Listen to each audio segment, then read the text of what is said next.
जय श्री कृष्ण दोस्तों। आप सभी का दिन शुभ और मंगलमय हो। आज हम सब 11 माता अर्थात एकादशी माता की कथा का श्रवण करेंगे। आप सब एकादशी के दिन 11 माता की कथा का श्रवण जरूर करिएगा। आप व्रत रखते हैं तो भी, नहीं रखते हैं तो भी कथा सुनने मात्र से ही पुण्य फल की प्राप्ति होती है। एक बार एक राज्य में एक राजा राज्य करता था। राजा बहुत ही बुद्धिमान और बलशाली था। राजा सदैव अपनी प्रजा का बहुत अच्छे से ध्यान रखता था। प्रजा भी अपने राजा को बहुत पसंद करती थी। राजा की 2 बेटियां थीं। राजा अपनी दोनों बेटियों से बहुत प्रेम करता था। राजा की छोटी बेटी देखने में बहुत सुंदर और आकर्षण थी और राजा की बड़ी बेटी छोटी बेटी के मुकाबले थोड़ा कम सुंदर थी। राजा की छोटी बेटी 11 माता की पूजा किया करती थी और सभी लोग राजा की छोटी बेटी से बहुत प्रेम करते थे और बहुत प्रशंसा किया करते थे। राजा भी अपनी छोटी बेटी को बड़ी बेटी से अधिक प्रेम करता था, जिस कारण राजा की बड़ी बेटी को अपनी छोटी बहन से बहुत नफरत होने लगी थी। राजा की दोनों बेटियां जब बड़ी हो गईं, तब एक पड़ोस राज्य में रहने वाला राजकुमार राजा की बड़ी बेटी के लिए रिश्ता लेकर आया। लेकिन जैसे ही उस राजकुमार की नज़र राजा की छोटी बेटी पर पड़ी, तो वह राजकुमार राजा की छोटी बेटी पर आकर्षण हो गया और उससे पहली नज़र में प्रेम कर बैठा। उस राजकुमार ने राजा की बड़ी बेटी के साथ विवाह करने से मना कर दिया और उसने राजा से कहा कि मैं आपकी छोटी बेटी से विवाह करना चाहता हूँ। जिसके बाद राजा की बड़ी बेटी यह देखकर अपनी छोटी बहन से बहुत क्रोधित हो गई और राजा की बड़ी बेटी ने अपनी छोटी बहन को अपना सबसे बड़ा दुश्मन मान लिया। राजा की बड़ी बेटी ने अपनी छोटी बहन से बदला लेने का निर्णय लिया, जिसके लिए उसने अपनी छोटी बहन को जान से मारने का प्लान बनाया। राजा की बड़ी बेटी ने अपनी छोटी बहन को मारने के लिए सबसे पहले एक लड्डू में जहर मिलाकर अपनी छोटी बहन को दे दिया और उसको लड्डू खाने के लिए कहा। लेकिन लड्डू खाने के बाद भी छोटी बहन को कुछ नहीं हुआ। बड़ी बहन यह देखकर बहुत आश्चर्यचकित हो गई, लेकिन बड़ी बहन ने हार नहीं मानी और उसने जब रात में छोटी बहन अपने कमरे में सो रही थी, तब एक मटके में सांप रखकर उसे कमरे में छोड़ दिया। लेकिन सांप भी छोटी बहन का कुछ नहीं कर पाया। जिसके बाद बड़ी बहन ने अपनी छोटी बहन से कहा कि चलो हम लोग कुएं से पानी भरकर लाते हैं। जिसके लिए वह अपनी छोटी बहन को पानी भरने के बहाने कुएं के पास ले गई और उसने अपनी छोटी बहन को कुएं में धक्का दे दिया। लेकिन छोटी बहन को तब भी कुछ नहीं हुआ, क्योंकि हर बार 11 माता उसकी रक्षा कर रही थी और उधर बड़ी बहन अपने सारे प्रयासों के बाद असफल हो रही थी, जिससे वह बहुत क्रोधित होती जा रही थी। फिर उसने अपनी छोटी बहन के पास जाकर उससे खुद ही पूछा कि मेरी छोटी बहन, तुमको पता है भगवान ने सबकी मृत्यु एक निश्चित समय पर लिखी हुई है और कैसे तुम्हारी मृत्यु होगी, क्या यह तुम जानती हो? तब छोटी बहन ने अपनी बड़ी बहन को बताया कि हाँ, मैं जानती हूँ मेरी मृत्यु कैसे होगी। छोटी बहन से यह सुनकर बड़ी बहन मन ही मन बहुत प्रसन्न होने लगी और उसने अपनी छोटी बहन से कहा कि तो मुझे अपनी मृत्यु का राज बताओ। छोटी बहन ने अपनी बड़ी बहन से कहा कि मेरी मृत्यु तो एक तोते में है, जो तोते के गले में एक हार है, उससे मेरी मृत्यु होगी। जब तक कोई भी व्यक्ति तोते को मार कर वह हार अपने गले में पहनेगा तो मैं मूर्छित हो जाऊंगी और जैसे ही उस हार को अपने गले से उतारेगा तो मैं वापस से जीवित हो जाऊंगी। अपनी छोटी बहन की मृत्यु का राज जानकर बड़ी बहन बहुत खुश हो गई और उसने अपनी छोटी बहन को मारने के लिए उसके पालतू तोते को ढूंढना शुरू कर दिया और छोटी बहन को इस बात का आभास हो गया था कि कोई उसकी जान लेना चाहता है, जिसके लिए वह अपने पिताजी के पास गई और उसने अपने पिताजी से कहा कि पिताजी, मेरी मृत्यु के बाद आप मुझे जलाइएगा मत, बल्कि आप मुझे अपनी पुरानी वाली हवेली में एक पलंग में लिटा कर छोड़ दीजिएगा। अपनी छोटी लड़की की यह बात सुनकर राजा बहुत आश्चर्यचकित हो गए।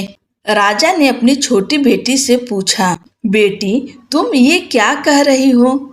तब राजा की छोटी बेटी ने बताया, पिताजी, समय किसी के लिए नहीं रुका है, कब क्या हो जाए किसी को कुछ पता नहीं है। और फिर राजा ने अपनी छोटी बेटी से कहा कि तुम ऐसी बातें क्यों कर रही हो? 2-3 दिन में तो तुम्हारा विवाह है। लेकिन छोटी बेटी ने अपने पिताजी को ऐसा करने पर मजबूर कर दिया और उनसे वचन ले लिया।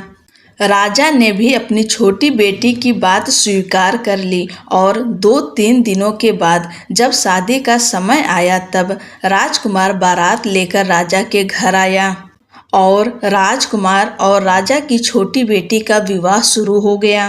जैसे ही राजा की छोटी बेटी राजकुमार के साथ फेरे लेना शुरू करती है तो उसकी बड़ी बहन अपनी छोटी बहन के कमरे में जाकर उसके तोते को पकड़ लेती है और उसको जान से मार देती है। तोते के गले में जो हार था उसको अपने गले में धारण कर लेती है। जैसे ही बड़ी बहन उस हार को अपने गले में धारण करती है तो उधर छोटी बहन 3.5 ही फेरे ले पाती है और वहीं पर बेहोश होकर गिर जाती है।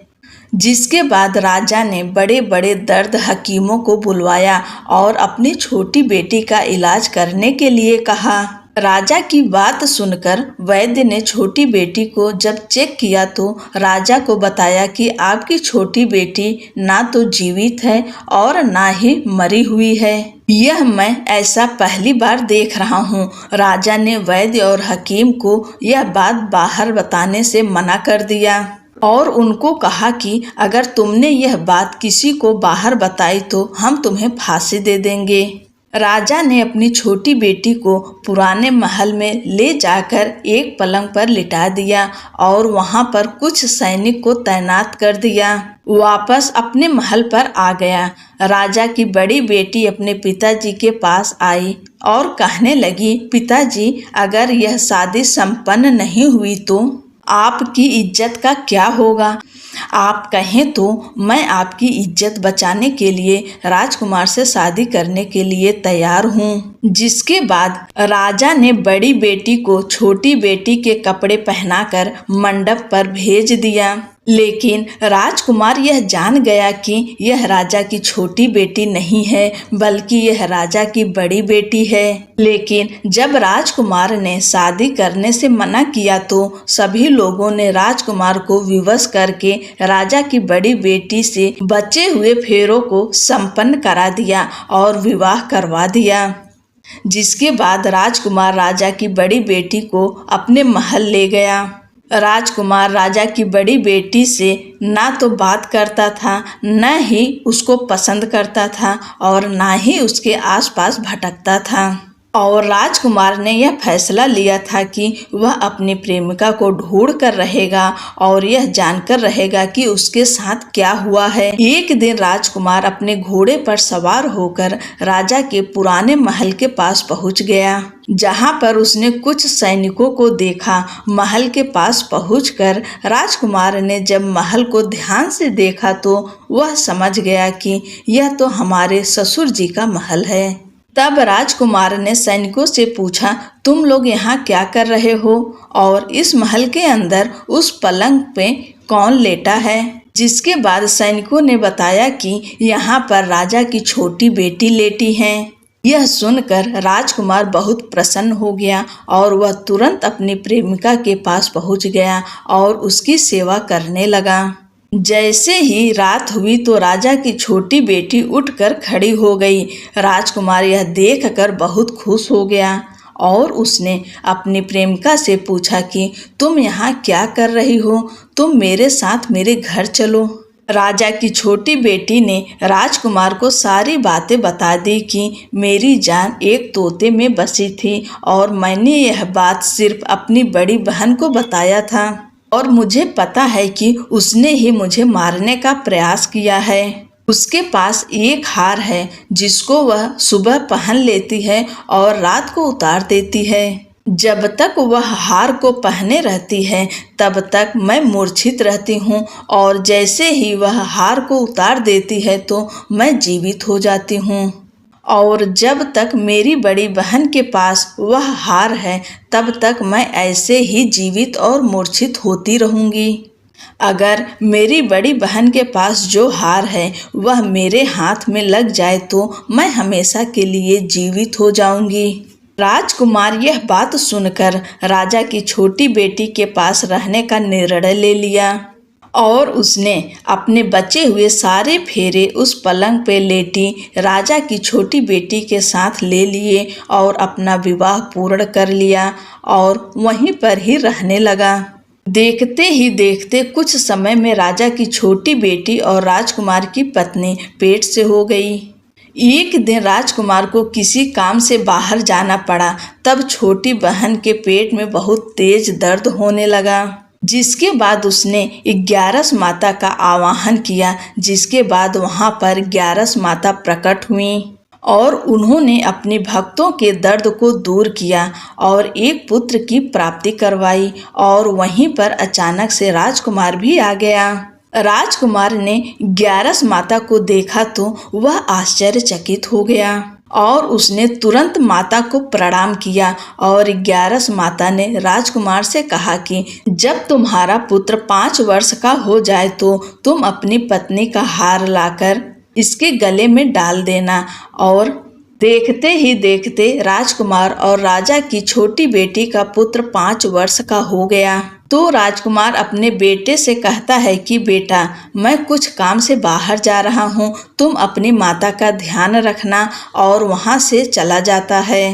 राजा को बाहर निकलता देख बड़ी बहन के सैनिक देख लेते हैं और बड़ी बहन को जाकर सारी बातें बता देते हैं, जिसके बाद बड़ी बहन अपनी छोटी बहन के पुत्र को वहां से उठवा लेती है और उसको मरवा देती है। छोटी बेटी के पुत्र के 2 टुकड़े करवा देती है। पहला टुकड़ा चक्की के पास छुपा देती है और दूसरा टुकड़ा अपनी पलंग के नीचे रख देती है। अब 11 माता भिखारी का रूप लेकर आती हैं। एक भिखारी का रूप रखकर बड़ी बहन के पास चली जाती हैं, जिसके बाद वहां पर भिक्षा मांगने लगती हैं। बड़ी बहन अपने नौकरों से कहती है कि जाकर भिक्षा दे दो, लेकिन जैसे ही नौकर 11 माता को भिक्षा देने के लिए आते हैं तो माता उन्हें मना कर देती हैं और कहती हैं कि तुम्हारी महारानी से ही भिक्षा लूंगी। जिसके बाद बड़ी बहन स्वयं ही भिक्षा देने के लिए माता के पास आती है। तब माता एक बिल्ली का रूप लेकर उसके कमरे में चली जाती हैं और वहां छोटी बेटी के पुत्र को 2 टुकड़ों को आपस में जोड़ देती हैं और उसे जीवित कर देती हैं, उसे वहां से ले जाती हैं।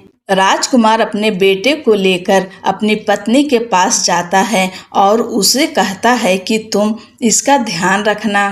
अगर तुम इस बच्चे का अच्छे से ध्यान रखोगी तो मैं तुमसे बात करूँगा। एक दिन राजकुमार अपने बच्चे से कहता है कि तुम मम्मी के उनके गले का हार मांग लो। जिसके बाद राजकुमार का लड़का अपनी मम्मी के पास जाता है और कहता है कि मम्मी, मुझे तुम्हारा हार चाहिए जो तुमने गले में पहन रखा है। यह सुनकर पहले तो बड़ी बहन बहुत क्रोधित होती है, पर उसको यह याद आता है कि राजकुमार ने कहा था कि अगर मैं इस बच्चे का ध्यान अच्छे से रखूंगी तो वह मुझसे बात करेंगे, जिसके कारण वह हार उस बच्चे को दे देती हैं और वह तुरंत हार को ले जाकर अपने पिताजी को दे देता है। और तभी राजकुमार अपने बेटे को लेकर वहां से जाने लगता है और अपनी पत्नी से कहता है कि तुम हमारे लिए खाना बनाकर रखना, मैं शाम को आकर तुम्हारे साथ खाऊंगा। और वह अपने बेटे को लेकर वहां से चला जाता है। जिसके बाद वह राजा के पास जाता है और उनको सारी बातें बता देता है। राजा अपनी बड़ी बेटी की यह करतूत सुनकर बहुत क्रोधित होते हैं और अपनी परवरिश पर ही दोष देने लगते हैं और राजकुमार को अपनी छोटी बेटी के साथ रहने के लिए आदेश देते हैं। बोलो एकादशी माता की जय, 11 माता की जय।